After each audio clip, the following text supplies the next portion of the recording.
हाथों में तीर्थ, कहां कौन सा तीर्थ है हाथों में, ये जानना इसलिए जरूरी है क्योंकि आप लोगों ने गांव में देखा होगा, जो गांव में हमारे कुछ बुजुर्ग लोग हैं या जो पुराने लोग हैं, वो कभी कभी हाथ से पानी पीते हैं, देखा है ना आप लोगों ने।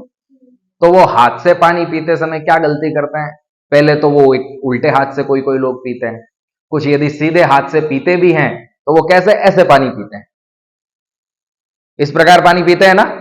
तो वो कौन से तीर्थ से पानी पी रहे हैं, प्रजापति तीर्थ से पानी पी रहे हैं। इसलिए हमको पता होना जरूरी है कि हमारे लिए कौन सा तीर्थ बना हुआ है। जबकि पानी यदि हमें पीना है तो किस प्रकार पीना चाहिए, ये ब्रह्म तीर्थ से। इसलिए आज हम जानेंगे कि कौन सा तीर्थ कहां होता है और उसका प्रयोग कब करना है। तो आज का हमारा क्या टॉपिक है, आज का हमारा टॉपिक है हाथों में तीर्थ। क्या है, हाथों में तीर्थ। आज का हमारा टॉपिक है हाथों में तीर्थ, यानी कि जो हमारे हाथ हैं, इन हाथों में, हमारे शास्त्रों में बताया गया है कि इन हाथों में अलग अलग जगह अलग अलग तीर्थ होते हैं, अलग अलग तीर्थों का स्थान बताया गया है। तो हम सभी लोग भगवान की पूजा करते हैं ना, सभी लोग भगवान की पूजा करते हैं, और पितरों से संबंधित कार्य है वो भी हम लोग करते हैं, जैसे तर्पण हुआ, श्राद्ध कर्म हुआ। तो जब तर्पण इत्यादि कर्म जब हम करते हैं तो तर्पण में ऋषि तर्पण, मनुष्य तर्पण, पितृ तर्पण, अलग अलग प्रकार के तर्पण होते हैं। तो वहां जब हम तर्पण करते हैं तो हमें यह भी पता होना चाहिए कि हमारे हाथों में कहां कौन सा तीर्थ बताया गया है, ताकि उस समय उसका प्रयोग वहां वैसे किया जाता है। यदि नहीं करते हैं तो उसका हमें पाप लगता है। तो अब सबसे पहले तो जानते हैं कि हमारे इसमें कौन सा तीर्थ, उसके लिए एक श्लोक आया है।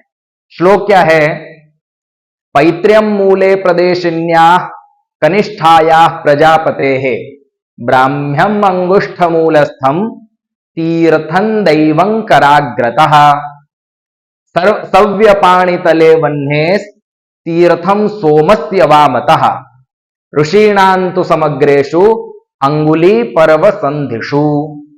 इस श्लोक में यह बताया गया है कि हमारे हाथ में किस जगह कौन सा तीर्थ होता है।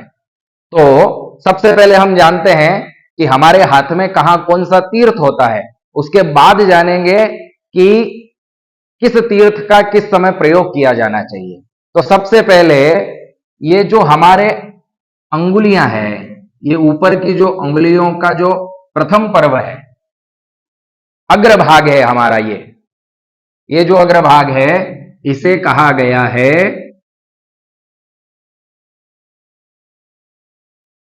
देव तीर्थ। क्या कहा गया है, ये कौन सा तीर्थ हो गया, देव तीर्थ। हमारे उंगलियों का जो अग्रभाग है ये देव तीर्थ हो गया। और इसके बाद में ये जो हमारी प्रथम, ये जो उंगली है, तर्जनी उंगली, इस उंगली के जो, इस उंगली के और अंगूठे के जो बीच का भाग है, यह, इस भाग में जो तीर्थ है वो कौन सा तीर्थ है,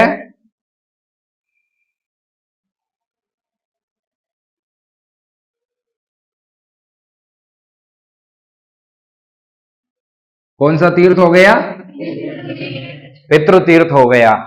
इसी प्रकार जो हमारी ये सबसे छोटी वाली उंगली है, इस उंगली के जो ये जो भाग है, इस भाग में कौन सा तीर्थ आता है,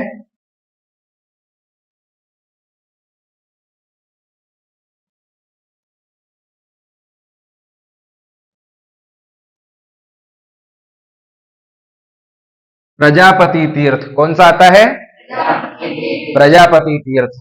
और ये जो हमारा मणिबंध है, इसका जो ये भाग है, इस भाग में ये जो यहां जो तीर्थ आता है वो कौन सा तीर्थ आता है,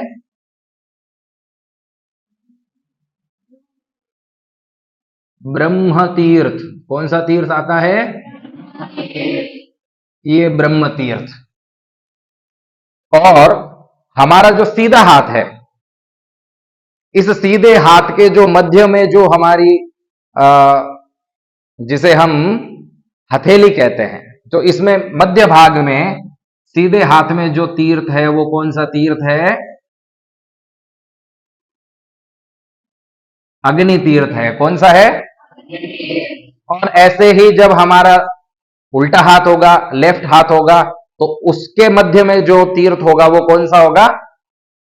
कौन सा तीर्थ होगा? सोम तीर्थ होगा। कौन सा होगा? सोम तीर्थ। तीर्थम सोमस्य वामतः। आया है ना ऊपर? हाँ, तो ये सारे तीर्थ हम लोगों को पता चल गए। अब इन तीर्थों का प्रयोग किस प्रकार किया जाना चाहिए हम लोग ये जानेंगे। जब हम किसी भी प्रकार का देव कार्य कर रहे हैं, क्या कर रहे हैं?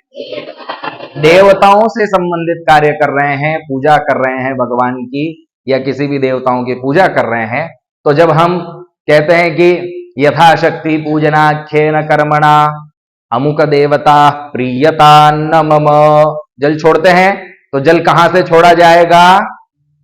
कहां से छोड़ा जाएगा? देव तीर्थ से। देव तीर्थ कहां है? हाँ, ये जो उंगलियां हैं इसके अग्रभाग में देव तीर्थ है। तो देवताओं को जब जल अर्पित किया जाएगा तो कहां से किया जाएगा?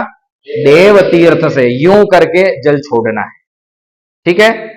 उसके पश्चात जब हम तर्पण इत्यादि कर्म करेंगे, तो यदि तर्पण में हम पितृ तर्पण कर रहे हैं, पितरों का तर्पण कर रहे हैं, तो उस समय जल किस प्रकार छोड़ा जाएगा? कहां से छोड़ा जाएगा? पितृ तीर्थ से। यानी जब उनको तर्पयामी तर्पयामी हम जो तर्पण करके उनको जल अर्पित करेंगे, तो उस समय किधर से किया जाएगा? पितृ तीर्थ। और पितृ तीर्थ कहां आ गया? ये जो हमारी प्रथम उंगली है और ये जो अंगूठा है इसके जो मध्य में है, ये कौन सा तीर्थ हो गया? पितृ तीर्थ। यहीं से उनको पितरों को जल अर्पित किया जाएगा। और उसी में जब हम ऋषि तर्पण करेंगे, क्या करेंगे? ऋषि तर्पण। तो ऋषि तर्पण में जल कहां से छोड़ा जाएगा? प्रजापति तीर्थ से। ये कहां होता है? हमारे जो सबसे छोटी उंगली है उसका जो अंतिम भाग है, अंतिम पर्व है, यहां से उन्हें जल छोड़ा जाएगा। और ये जो ब्रह्म तीर्थ है, ब्रह्म तीर्थ किस लिए कहां उपयोग किया जाएगा? ब्रह्म तीर्थ का उपयोग किया जाएगा जब हम स्वयं आचमन करते हैं। हम स्वयं आचमन करते हैं ना? हाँ, तो जब आचमन किया जाता है तो कहां से? ऐसे करते हैं, ऐसे करते हैं, या कैसे करते हैं?